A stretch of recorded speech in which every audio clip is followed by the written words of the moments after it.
Vizag steel plant ప్రమాద ఘటనలో వామపక్ష పార్టీ శ్రేణులను ఉద్దేశించి చనిపోయిన వారు మీ కుటుంబ సభ్యులు కాదంటూ మంత్రి నారా లోకేష్ చేసిన వ్యాఖ్యలను ఏఐటీసీ నేత రాహుల్ అంజిబాబు తీవ్రంగా ఖండించారు. గురువారం ఆయన మాట్లాడుతూ గుంటూరులో తక్షణమే మంత్రి నారా లోకేష్ ఆయన చేసిన వ్యాఖ్యలను వెనక్కి తీసుకోవాలని, క్షమాపణలు చెప్పాలని డిమాండ్ చేశారు. స్టీల్ ప్లాంట్ ప్రైవేటీకరణ కాకుండా రాష్ట్ర ప్రభుత్వమే కొనసాగించాలన్నారు. రాష్ట్రానికి తలమానికంగా ఉంది ఎంతో మంది కార్మికులకి ఉపాధి కల్పిస్తున్న విశాఖ ఉక్కు ఫ్యాక్టరీలో జరిగిన ప్రమాదంలో చనిపోయిన కార్మికులపై రాష్ట్ర మంత్రి నారా లోకేష్ గారు చేసిన వ్యాఖ్యల్ని ఏఐటీయూసీగా తీవ్రంగా ఖండిస్తున్నాము.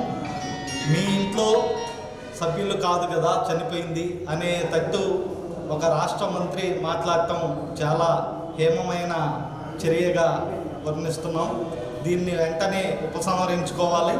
అలాగే ఎవరు ప్రశ్నిస్తే గత ప్రతిపక్షం ఎవరైతే ఉన్నారో వాళ్ళని మీరు ప్రతిపక్షమా అనేటట్టు మాటలు కూడా సాగించడం సరికాదనేది కార్మిక వర్గంగా ఆయనకి హెచ్చరిస్తూ, కార్మికులకు జరిగిన అన్యాయానికి తీవ్రంగా రాష్ట్ర ప్రభుత్వం ఇవ్వాల్సిన సదుపాయాలని త్వరితగతిన చెల్లించాలని డిమాండ్ చేస్తున్నాం.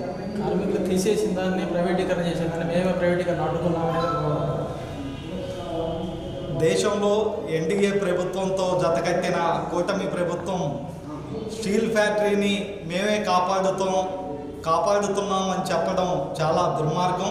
ఇప్పటికి కూడా స్టీల్ ఫ్యాక్టరీని అమ్మే దశలో రాష్ట్ర ప్రభుత్వం అందుకు చర్యలు చేపడుతుంది.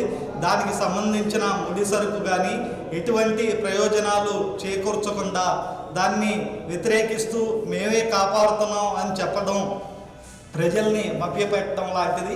ఇప్పటికైనా ప్రజలు ఈ రాష్ట్రంలో జరుగుతున్న పరిస్థితులు గమనిస్తున్నారు.